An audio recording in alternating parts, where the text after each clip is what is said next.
Hey there! Welcome back to our channel. Today, we're diving into the story of a truly remarkable woman in history. You know, back in the ancient world, it was super rare for women to have their names recorded in the history books. But one woman from the 1st century really stands out.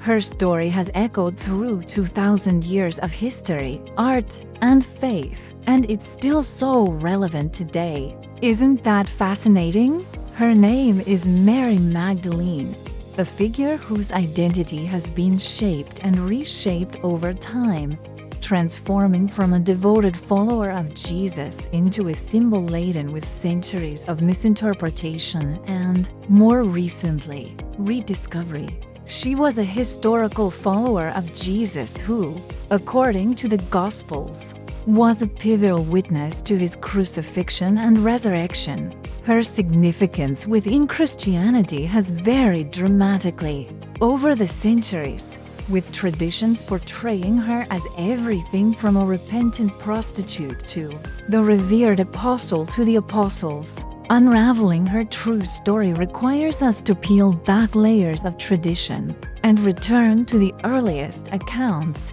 separating historical fact from later legend. The most historically reliable information we have about Mary Magdalene comes from the 4 canonical Gospels of the New Testament. Her name itself offers a clue to her origins. The epithet Magdalene indicates she came from Magdala, a prosperous fishing town on the western shore of the Sea of Galilee. This detail grounds her firmly in a specific time and place within the world of 1st century Judaism. The Gospels introduce her not by her family connections, which was the common practice for women at the time, but by her own name and place of origin, suggesting she was an independent woman of some standing. Our first glimpse into her personal story is provided by the Gospel of Luke, which states that Jesus healed her by casting out 7 demons. In the context of the 1st century, demonic possession was often used to describe a range of severe afflictions, from physical illness to profound psychological or emotional trauma. The number 7 in ancient numerology often symbolized completeness or perfection, suggesting that Mary's suffering was intense and all-encompassing.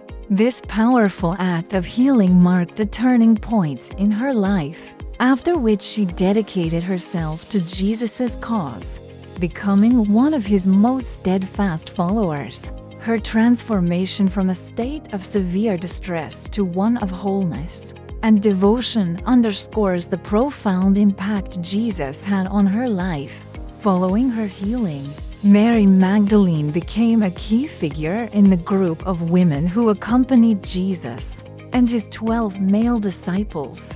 The Gospel of Luke explicitly mentions that she, along with Joanna and Susanna and many others, provided for Jesus and his disciples out of their own resources. This detail is significant, as it indicates that Mary was a woman of independent means, capable of offering financial support to the burgeoning movement. Her role as a patron was crucial, enabling Jesus' itinerant ministry to continue its work of teaching and healing throughout the towns and villages of Galilee. She was not a passive observer, but an active participant and benefactor, a role that challenged the conventional patriarchal norms of her society. Mary Magdalene's loyalty and courage are most profoundly demonstrated during the final, harrowing hours of Jesus' life, while the male disciples, with the exception of John, are depicted as having scattered in fear following Jesus' arrest. The Gospels consistently place Mary Magdalene at the foot of the cross. She remained a steadfast witness to his crucifixion, a moment of public shame and brutal execution. Her presence there was an act of profound bravery and unwavering devotion, standing by her teacher in his darkest moment. Furthermore, she was also present at his burial, carefully observing where his body was laid to rest. This act of piety was crucial, as it set the stage for the dramatic events that were to follow. The climax of Mary Magdalene's story, and arguably her most significant role in the Christian narrative, occurs on the first day of the week following the crucifixion. All four Gospels unanimously identify her as the first person to discover the empty tomb. In the Synoptic Gospels, she is part of a group of women who go to anoint Jesus' body with spices, only to be met by an angel who announces the resurrection. However, it is the Gospel of John that gives her the most prominent role. In John's account, she goes to the tomb alone, and upon finding it empty, she weeps in despair. It is in this moment of grief that the resurrected Jesus appears to her. Initially, she mistakes him for the gardener, but when he speaks her name, Mary, she recognizes him. Jesus then gives her a monumental commission: "Go and tell my brothers." With this command, Mary Magdalene becomes the first person to proclaim the news of the resurrection to the other disciples, earning her the honored title from early church fathers like Hippolytus of Rome and Augustine of Hippo, Apostle to the Apostles. For centuries, the true identity of this pivotal biblical figure was obscured by a series of false narratives and conflations that have only recently been corrected by modern scholarship. The most persistent and widespread of these misinterpretations is the image of Mary Magdalene as a repentant prostitute. This tradition has no basis in the canonical Gospels, which never describe her as such. The confusion began in the year 591 CE, when Pope Gregory I delivered a sermon in which he conflated Mary Magdalene with two other unnamed women mentioned in the Gospels: the anonymous sinful woman who anoints Jesus' feet in Luke 7 and Mary of Bethany, the sister of Martha and Lazarus. Pope Gregory declared that the 7 demons cast out of Mary Magdalene were symbolic of the 7 deadly sins, and he explicitly identified her with the penitent sinner from Luke's Gospel. This sermon had a profound and lasting impact on the Western Christian tradition. For over 1,000 years, Mary Magdalene was popularly depicted in art, literature, and theology as a beautiful, long-haired penitent. Her story a powerful symbol of redemption from a life of sexual sin. This image, while compelling, fundamentally distorted her historical role as a leading disciple and the first witness to the resurrection. It was not until 1969 that the Catholic Church officially rescinded this interpretation in its revision of the Roman Missal, formally separating Mary Magdalene from the unnamed sinful woman and Mary of Bethany. Beyond the conflation with the repentant prostitute, Pope Gregory's sermon also mistakenly linked Mary Magdalene with Mary of Bethany. While both were devoted followers of Jesus, biblical scholars have demonstrated that they were distinct individuals from different locations with separate stories. Mary of Bethany lived in a village near Jerusalem and is primarily known for sitting at Jesus' feet to listen to his teachings and for anointing him shortly before his Passion Week. Mary Magdalene, from the Galilean town of Magdala, is defined by her healing, her financial support of Jesus' ministry, and her role as a witness to the crucifixion and resurrection.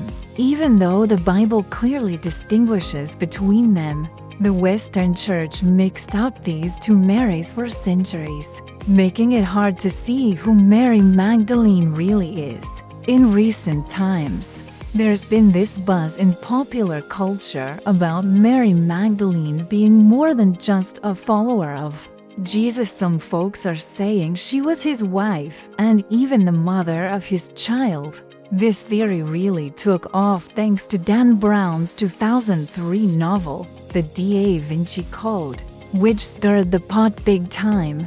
But here's the kicker. The idea isn't just some random thought. It actually stems from these speculative interpretations of Gnostic texts, which are writings that didn't make it into the Bible.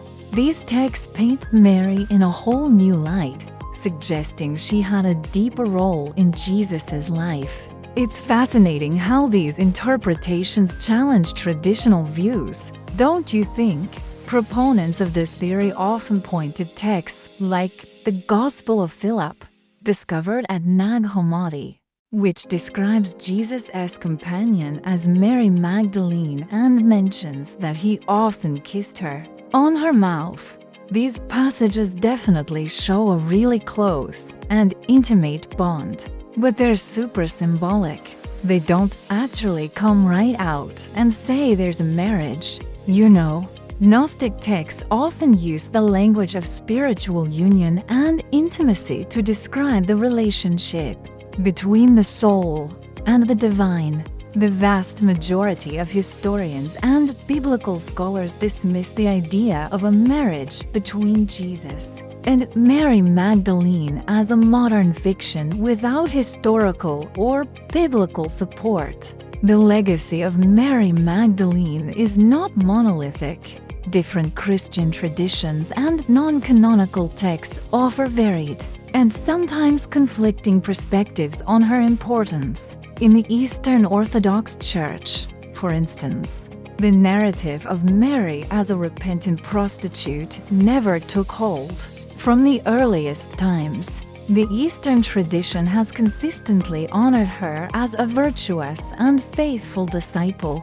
She is revered as one of the myrrh-bearers, the group of women who came to the tomb to anoint Jesus' body, and she holds the exalted title equal to the apostles, in recognition of her primary role in announcing the resurrection. The Orthodox tradition has always preserved the image of Mary Magdalene as a strong, courageous leader and a central figure in the early church. A very different and fascinating portrait of Mary Magdalene emerges from the Gnostic tradition, particularly from texts discovered at Nag Hammadi in Egypt in 1945. In Gnostic writings such as the Gospel of Mary, the Gospel of Philip, and Pistis Sophia, Mary Magdalene is elevated to a position of preeminence among all the disciples. She is depicted as Jesus' closest and most spiritually insightful follower, the one to whom he entrusted his most profound and secret teachings. In these texts, she often understands Jesus' message more fully than the male disciples, particularly Peter. This frequently leads to tension and jealousy, with Peter complaining about Mary's favored status. These Gnostic portrayals, while not considered historically reliable in the same way as the canonical Gospels, reflect an early Christian tradition that saw Mary Magdalene as a powerful spiritual authority and a leader in her own right. In the modern era, there has been a significant reassessment of Mary Magdalene's role, driven by feminist theology, historical scholarship, and a renewed appreciation for the contributions of women. In the early church, today, she is widely recognized as a major figure in early Christianity, reclaimed from the shadow of misinterpretation. She is celebrated not as a penitent sinner, but as a devoted disciple, a courageous leader, and the primary witness to the central event of the Christian faith. Her story has become a powerful symbol of female leadership, spiritual empowerment, and the profound possibility of redemption from suffering, not sin. Mary Magdalene stands as a testament to the vital and often overlooked role that women played in the life of Jesus and the foundation of Christianity. In Matthew, Mark, and John, she is referred to as Maria Magdalena or Mariam Magdalena. These would be literally translated as Mary the Magdalene. So a Magdalene is a kind of person. The specific kind of person a Magdalene represents is someone from the fishing village of Magdala, which was a mostly Gentile town of about 40,000 people on the western side of the Sea of Galilee. So Mary was from Magdala in Galilee.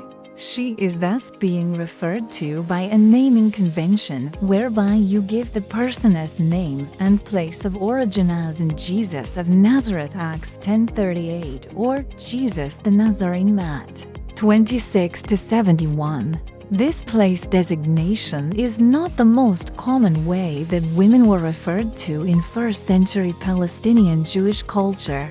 Her journey through history from a real woman in first-century Galilee to the apostle to the apostles, to a misunderstood penitent, and now to an icon of female leadership is a powerful story in itself. It reminds us that history is not just a collection of fixed facts, but a living narrative, constantly being re-examined and reinterpreted.